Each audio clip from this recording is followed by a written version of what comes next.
ವಿದ್ಯಾಶ್ರೀಸ್ log. ಇವತ್ತು daily log ಮಾಡೋಣ ಅಂತ ಅಂದ್ಕೊಂಡಿದ್ದೀನಿ. ಬೆಳಗ್ಗೆಯಿಂದನೇ ಲಾಗ್ನ ಶುರು ಮಾಡಿದ್ದೀನಿ. ಆ್ಯಂಡ್ ಎಸ್, ಇವತ್ತು ಟ್ಯೂಸ್ಡೇ ಆಗಿರುತ್ತೆ. ಆ್ಯಂಡ್ ಮಂಡೇ ನಾವು ದೇವಸ್ಥಾನಕ್ಕೆಲ್ಲ ಹೋಗಿ ಬಂದಿರ್ತೀವಿ. ಸೊ ಹಾಗಾಗಿ ಇವತ್ತು ಒಂದು ಸ್ವಲ್ಪ ಜಾಸ್ತಿ ಕಾಯೆಲ್ಲ ಇದೆ. ಸೊ ಅದರಲ್ಲಿ ಏನು ಮಾಡೋದು ಅಂತಲೂ ಗೊತ್ತಿಲ್ಲ. ಆ್ಯಂಡ್ ಬೇರೆ ಸಾಂಬಾರ್ಗಾಗಲಿ ನಾನ್ ವೆಜ್ಗಾಗಲಿ ಯೂಸ್ ಮಾಡೋ ಹಾಗಿಲ್ಲ. ಸೊ ಅದಕ್ಕೋಸ್ಕರನೇ ಒಬ್ಬಟ್ಟು ಮಾಡೋಣ ಅಂತ ಅಂದ್ಕೊಂಡು ಒಬ್ಬಟ್ಟಿಗೆ ಪ್ರಿಪೇರ್ ಮಾಡ್ತಾಯಿದ್ದೀನಿ. ಸೊ ಎಷ್ಟೊತ್ತಲ್ವ ಒಬ್ಬಟ್ಟು ಮಾಡೋದಂದರೆ ನನಗೆ ತುಂಬ ಈಸಿ. ಈಗ ಮೊದಲೆಲ್ಲ ನಂಗೆ ಅಷ್ಟೊಂದೆಲ್ಲ ಗೊತ್ತಿರಲಿಲ್ಲ ಒಬ್ಬಟ್ಟು ಮಾಡೋದು ಎಲ್ಲ. ಮದುವೆ ಆಗಿ ಒಂದು ವರ್ಷದವರೆಗೂ ಏನು ಅಷ್ಟೊಂದು ಅದ್ರ ಬಗ್ಗೆ ನಾಲೆಜ್ ಇರಲಿಲ್ಲ. ಸೊ ಅದಾದಮೇಲೆ ನಾನು ಯೂಟ್ಯೂಬ್ ಮುಖಾಂತರನೇ ಎಲ್ಲ ನೋಡಿ ಕಲ್ತಿದ್ದು ಕೂಡ. ಸೊ ಟಕ ಟಕ ಟಕ ಅಂತ ಮಾಡಿಬಿಡ್ಬೋದು. ಆ್ಯಂಡ್ ನಾವು ಒಂದು ದೇವ್ರದ್ದು ಲೈಕ್ ವ್ರತ ಅಂತ ಮಾಡ್ತಾಯಿದ್ವಿ. ಫ್ರೈಡೇ ಒಬ್ಬಟ್ಟನ್ನ ದುರ್ಗಾ ಪರಮೇಶ್ವರಿಗೋ ಏನೋ ಹಂಚ್ಬೇಕಿತ್ತು. ಸೊ ಆಗ ನಾನು ಒಬ್ಬಟ್ಟನ್ನ ಕಲ್ತಿದ್ದು, ಒಬ್ಬಟ್ಟು ಮಾಡೋದನ್ನು ಟಕ ಟಕ ಅಂತ ಒಬ್ಬಟ್ಟು ಮಾಡೋದನ್ನು ಕಲ್ತಿದ್ದು ಆಗಲೇ. ಆಲ್ಮೋಸ್ಟ್ ಇದು 2021 ನನ್ನ ಮದುವೆ ಆಗಿ 2019 ಆ್ಯಂಡ್ ನಾನು ಒಬ್ಬಟ್ಟು ವ್ರತ ಮಾಡಿದ್ದು 2021. ಚಂದು ಅವ್ರಿಗೆ ಯಾರೋ ಹೇಳಿದರು ಅಂತ ಹೇಳ್ಬಿಟ್ಟು ಆ ವ್ರತನ ಮಾಡಿದ್ವಿ. ಬಟ್ ಸಿಕ್ಕಾಪಟ್ಟೆ ಉಪಯೋಗ ಆಯಿತು. 9 ಫ್ರೈಡೇಸ್ ಏನೋ ನಾವು ಅದನ್ನು ವೀಕ್ಲಿನೂ ಒಬ್ಬಟ್ಟು ಮಾಡಿ ಪ್ರಸಾದ ಥರ ಹಂಚ್ತಿದ್ವಿ. ಸೊ ಆವಾಗ ನನಗೆ ಒಬ್ಬಟ್ಟು ಮಾಡೋದು ಅಂದರೆ ಇಷ್ಟ ಆಗಿದ್ದು. ಬಟ್ ತಿನ್ನೋದಕ್ಕೇನು ಅಷ್ಟು ಇಷ್ಟ ಆಗಲ್ಲ. ಬಟ್ ಒಬ್ಬಟ್ಟು ಮಾಡೋದಕ್ಕೆ ಅಂದರೆ ಸಿಕ್ಕಾಪಟ್ಟೆ ಇಷ್ಟ. ಸೊ ಅದನ್ನು ತಟ್ಟೋದಂದರೆ ಸಿಕ್ಕಾಪಟ್ಟೆ ಇಷ್ಟ. ಸೊ ಈಗ ಪ್ರಿಪೇರ್ ಮಾಡ್ತಾಯಿದ್ದೀನಿ. ಆ್ಯಂಡ್ ಬೇಳೆ ಹಾಕಬೇಕು. ಈಗ ಒಂದು 2 ಗ್ಲಾಸ್ ಹಾಕೋಣ ಅಂತ ಅಂದ್ಕೊಂಡಿದ್ದೀನಿ ಚಿಕ್ಕದಾಗಿ. ಬಿಕಾಸ್ ಬರೀ ಸ್ವೀಟ್ಸೇ ಆಗೋಗ್ಬಿಟ್ಟಿದೆ. ಕಾರ್ತಿಕ ಮಾಸ ಸ್ಟಾರ್ಟ್ ಆದಾಗಿಂದ ಕೂಡ ಸ್ವೀಟ್ಸ್ ಅಂತಲೇ ಇದಾಗ್ಬಿಟ್ಟಿದೆ. ಮಾರಮ್ಮನ ಜಾತ್ರೆ ಆಯಿತು, ದೀಪಾವಳಿ ಆಯಿತು, ಹೀಗೆ ಬರೀ ಸ್ವೀಟ್ಸ್. ಆ್ಯಂಡ್ ನಾವು ದೇವಸ್ಥಾನಗಳಿಗೆಲ್ಲ ಹೋಗಿ ಬಂದ್ವಿ, ಅಲ್ಲೆಲ್ಲ ಪಾಯಸ ಸ್ವೀಟ್ಸೇ ಆಗ್ಬಿಟ್ಟಿದೆ. ಸೊ ಇದನ್ನು ಫುಲ್ ಸ್ಟಾಪ್ ಇಟ್ಬಿಡೋಣ ಅಂತ ಹೇಳ್ಬಿಟ್ಟು ಇವತ್ತು ಒಬ್ಬಟ್ಟನ್ನ ಶುರು ಮಾಡಿದ್ವಿ. ಸಾರಿ, ಹುಷಾರಿಲ್ಲ, ಸ್ವಲ್ಪ ಕೆಮ್ಮು ಇನ್ನೂ ಹೋಗೇ ಇಲ್ಲ ನನಗೆ. ಸೊ ಒಬ್ಬಟ್ಟು ಮಾಡೋಣ ಅಂತ ಶುರು ಮಾಡಿದ್ದೀವಿ. And let start the log. ಇವತ್ತು ಡೈಲಿ ಹೇಗಿರುತ್ತೆ ಅಂತ ತೋರಿಸ್ತೀನಿ. ಇವತ್ತಿನ ಡೇ ಹೇಗೆ ಹೋಗುತ್ತೆ ಅಂತ ತೋರಿಸ್ತೀನಿ. Yes, let start the log. So ನಿನ್ನೆಲ್ಲ ದೇವಸ್ಥಾನಗಳು ತಿರುಗಿದ್ದಾಯಿತು, ಲಾಸ್ಟ್ ಕಾರ್ತಿಕ ಸೋಮವಾರ ಅಂತ ಹೇಳ್ಬಿಟ್ಟು. ಸೊ ಎಲ್ಲ ಕಾಯಿಗಳೆಲ್ಲ ಜಾಸ್ತಿ ಬಂದುಬಿಟ್ಟಿದ್ದಾವೆ. ಸೊ ಅದಕ್ಕೆ ಒಬ್ಬಟ್ಟು ಮಾಡೋಣ ಅಂತ ಅಂದ್ಕೊಂಡು ಎಲ್ಲ ಪ್ರಿಪೇರ್ ಮಾಡ್ತಾ ಇದ್ದೀನಿ. ಆ್ಯಂಡ್ ಬೇಳೆ ಕೂಡ ಅದಕ್ಕೆ ನೀರೆಲ್ಲ ಇಟ್ಟಿದ್ದಾಗಿದೆ. ಎಲ್ಲ ಚಚ್ಕೋಬೇಕು. ಆ್ಯಂಡ್ ಹಾಗೆ ಕೊಬ್ಬರಿ ಕೂಡ ಮಿಕ್ಸಿಗೆ ಹಾಕ್ಕೋಬೇಕು. ಬೇಳೆ ಒಂದು ಮಾಡಿಬಿಟ್ರೆ ರಸಮ್ ಅತ್ತೆ ಮಾಡ್ಕೋತಾರೆ. ಸೊ ಅವ್ರ ಥರ ಸ್ಟೈಲಲ್ಲಿ ನನಗೆ ಮಾಡೋಕ್ಕೆ ಬರೋಲ್ಲ. ನಾನು ಒಂದು ಸ್ಟೈಲಲ್ಲಿ ಮಾಡ್ತೀನಿ. ಸೊ ಹಾಗಾಗಿ ಈಗ ಹೂರ್ಣ ಮಾಡುವ ಕೆಲಸ ನನಗೆ.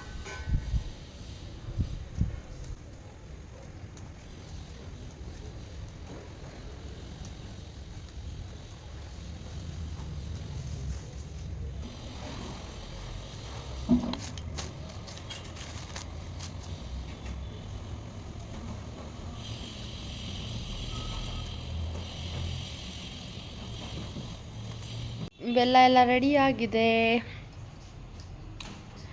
ಹೊರಗಡೆ ಅಂತೂ ಸಿಕ್ಕಾಪಟ್ಟೆ ಕೋಲ್ಡ್ ಇದೆ. ಎಷ್ಟು ಥಂಡಿ ಗಾಳಿ ಅಂದರೆ ಮಳೆನೂ ಬರಲ್ಲ ಅನ್ನುತ್ತೆ. ಈ ಕಡೆ ಥಂಡಿ ಗಾಳಿ, ಬಿಸಿಲೇ ಇಲ್ಲ.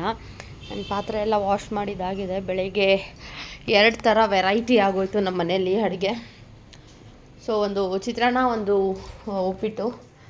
ಸೊ ಈಗ ಬೇಳೆ ಹಾಕಬೇಕು. 2 ಗ್ಲಾಸ್ ಹಾಕಿದ್ದೀನಿ ಸಾಕು ಅಂತ ಅಂದ್ಕೊಂಡು. ಆ್ಯಂಡ್ ಅತ್ತೆ ಮಾವ ಟ್ರಿಪ್ಪಿಂದ ಬಂದಿದ್ರು. ಸೊ ಆ ಬಟ್ಟೆಗಳನ್ನೆಲ್ಲ ವಾಷಿಂಗ್ ಡಿಪಾರ್ಟ್ಮೆಂಟಲ್ಲಿದ್ದಾರೆ. ಹಾಗಾಗಿ ಇದನ್ನು ನಾನು ಮಾಡ್ತಾ ಇದ್ದೇನೆ.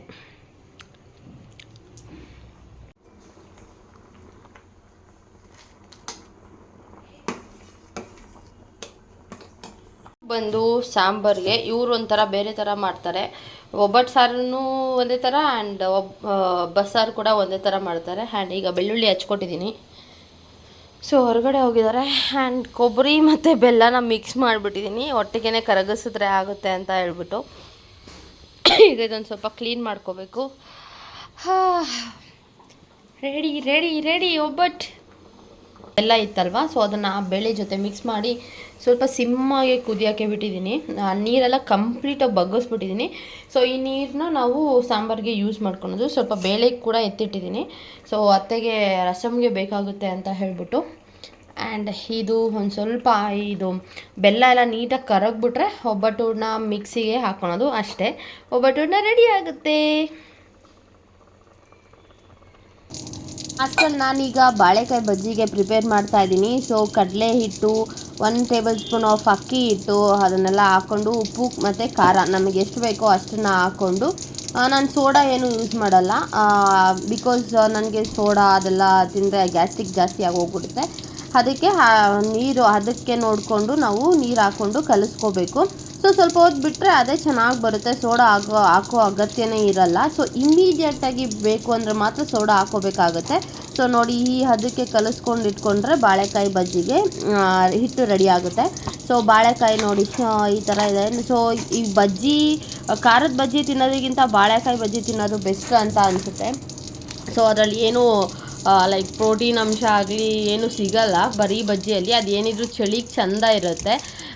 ಬಟ್ ಈಗ ನಮ್ಮದ್ರಲ್ಲಿ ಜಾಸ್ತಿ ಬಾಳೆಕಾಯಿ ಬಜ್ಜಿನೇ ರನ್ನಿಂಗಲ್ಲಿರೋದು. ಸೊ ಹಾಗಾಗಿ ಬಾಳೆಕಾಯಿ ಸಿಪ್ಪೆ ಎಲ್ಲ ತೆಕ್ಕೊಂಡು ಈಗ ಅದನ್ನು ನೀರೊಳಗಡೆ ಹಾಕ್ಕೋಬೇಕು. ಇಲ್ಲ ಹೊರಗಡೆನೇ ಇಟ್ಕೊಂಡ್ರೆ ಅದೊಂಥರ ಬ್ಲ್ಯಾಕ್ ಕಲರ್ ಆಗೋಗ್ಬಿಡುತ್ತೆ.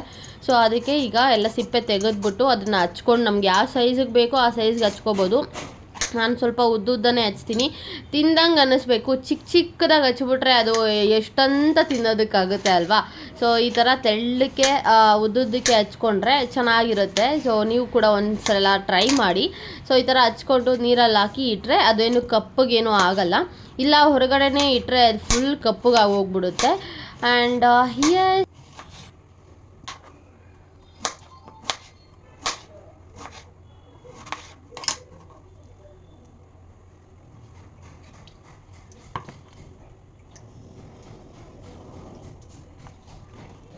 ಬಜ್ಜಿ ಆ್ಯಂಡ್ ಹಿಟ್ಟು ಎಲ್ಲ ರೆಡಿಯಾಗಿದೆ. ಅನ್ನಕ್ಕೆ ಇಟ್ಟಿದ್ದೀನಿ. ಈಗ ಸಾಂಬಾರು, ಈಗ ಒಬ್ಬಟ್ಟು ತಟ್ಟುವ ಸಮಯ.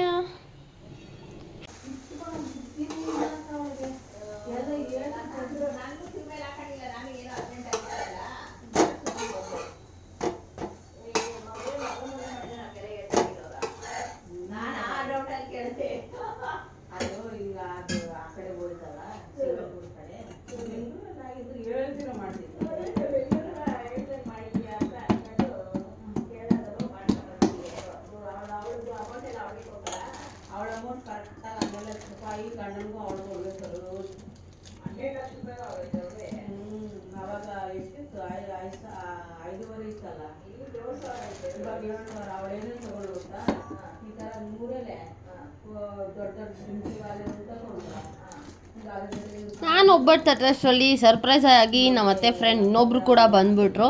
ಸೊ ಅವ್ರ ಜೊತೆ ಕೂತ್ಕೊಂಡು ಮಾತಾಡ್ತಿದ್ದಾರೆ. ಆ್ಯಂಡ್ ಊಟದ ಟೈಮಿಗೆ ಇನ್ನೊಬ್ಬ ಫ್ರೆಂಡ್ ಕೂಡ ಬರ್ತಾರೆ. ಸೊ ಅದನ್ನೆಲ್ಲ ನೋಡಿಸ್ತೀನಿ. ಆ್ಯಂಡ್ ಎಷ್ಟೊಂದು ವರ್ಷ ಆದಮೇಲೆ ಆ್ಯಕ್ಚುಲಿ ಇವ್ರು ನಮ್ಮ ಮನೆಗಳಿಗೆ ಬಂದಿರೋದು. ಎಸ್, ಈಗ ಒಬ್ಬಟ್ಟು ಒಂದು ಸ್ವಲ್ಪ ಕಿತ್ತೋಗ್ತಾ ಇದೆ, ಬಿಕಾಸ್ ನಾನು ಚಿರೋಟಿ ರವೆ ಹಾಕಿರ್ತೀನಲ್ಲ, ಅದನ್ನು ನೆನಿಬೇಕು. ಬಟ್ ಆದರೂ ಚೆನ್ನಾಗಿ ಬರ್ತಾ ಇದೆ. ಆ್ಯಂಡ್ ಸ್ವಲ್ಪ ನೆನೆದ್ರೆ ಇನ್ನೂ ಚೆನ್ನಾಗಿ ಬರುತ್ತೆ ಒಬ್ಬಟ್ಟು.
ಬಜ್ಜಿ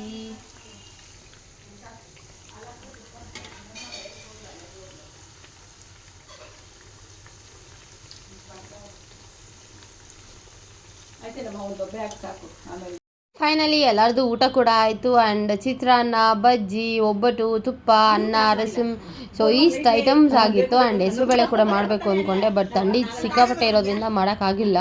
ಸೊ ಇವರೇ ನೋಡಿ, ಒಬ್ಬರು ಶಾರದಮ್ಮ ಆಂಟಿ ಕುಡ್ಕೊಂಡು ಮಾತಾಡ್ತಾ ಇದ್ದಾರೆ. ಆ್ಯಂಡ್ ಅದೆಲ್ಲ ಮುಗಿಸ್ಕೊಂಡು ಅವರು ಕೂಡ ಹೊರಟ್ರು ಎಲ್ಲರೂ. ಸೊ ಅರೌಂಡ್ 3-4 o'clock ಆಗೋಗಿತ್ತು ಅವ್ರು ಹೊರಡೋಷ್ಟರಲ್ಲಿ. ಸೊ ಅದಾಗಿದ ತಕ್ಷಣ ಚಂದು ಅವ್ರು ಕೂಡ ಬಂದರು. ಅವರಿಗೆ ಸ್ವಲ್ಪ ಬಿಸಿ ಬಿಸಿ ಒಬ್ಬಟ್ಟು ಹಾಕೊಡೋಣ ಅಂತ ಮಾಡ್ತಾ ಇದ್ದೀನಿ. ಈಗ ಚಂದು ಅವ್ರು ಬಂದರು, ಹಾಗಾಗಿ ಹೊರಗಡೆ ಸಿಕ್ಕಾಪಟ್ಟೆ ಮಳೆ ಥರ ಬರ್ತಾ ಇದೆ, ಜಡಿ ಥರ. ಸೊ ಬಿಸಿ ಬಿಸಿ ಒಬ್ಬಟ್ಟು ಸುಟ್ಕೊಡೋಣ ಅಂತ ಈಗ ಸುಡ್ತಾ ಇದ್ದೀನಿ. ಸೊ ಆ್ಯಕ್ಚುಲಿ ಆಫ್ಟರ್ನೂನು ನಮ್ಮದು ಒಂದು ಸ್ವಲ್ಪ ರವೆ ಮತ್ತು ಇದಾಕಿರ್ತೀನಲ್ವ, ಸೊ ಮೈದಾ ನೀಟಾಗಿ ಇನ್ನೂ ನೆಂದಿರಲಿಲ್ಲ, ಸ್ವಲ್ಪ ಟೈಮ್ ಕೊಡಬೇಕಿತ್ತು. ಸೊ ಅರ್ಜೆಂಟಾಗಿ ಅವರೆಲ್ಲ ಬಂದರು ಅಂತ ಬೇಗ ಬೇಗ ಸುಟ್ಬಿಟ್ಟೆ, ನೀಟಾಗಿ ಬಂದಿಲ್ಲ. ಇವತ್ತು ಸಕ್ಕತ್ತಾಗಿ ಪರ್ಫೆಕ್ಟಾಗಿ ಈಗ ಬರ್ತಾ ಇದೆ ಒಬ್ಬಟ್ಟು. ನೋಡಿ ನಂಗೆ ಈ ಥರ ನೀಟಾಗಿ ಬರಬೇಕು, ಆಗಲೇ ಒಬ್ಬಟ್ಟು ತಿನ್ನೋದು ಚೆಂದ. ನೋಡಿ ಆ್ಯಕ್ಚುಲಿ ಮಧ್ಯಾಹ್ನ ನೀಟಾಗೇ ಬಂದಿರಲಿಲ್ಲ, ಆದರೂ ಅಡ್ಜಸ್ಟ್ ಮಾಡ್ಕೊಂಡು ಸುಟ್ಟಿದ್ದೆ, ಈಗ ಚೆನ್ನಾಗಿ ಬಂದಿದೆ. ಮೈದಾ ಆ್ಯಕ್ಚುಲಿ ನೆನಿಬೇಕು, ಒಂದು 2 hours ಆ್ಯಕ್ಚುಲಿ ನೆನಿಬೇಕು. ಬಟ್ ನಾನು 1 hour ಬಿಟ್ಟಿದ್ದೆ, ಬಿದ್ದೋಯ್ತು. 1 hour ಬಿಟ್ಟಿದೆ ಅಷ್ಟೇ. ಸೊ 2 hours ನೆನಿಲೇಬೇಕು, ಅದು ನೀಟಾಗಿ ನೆಂದಿರುತ್ತೆ.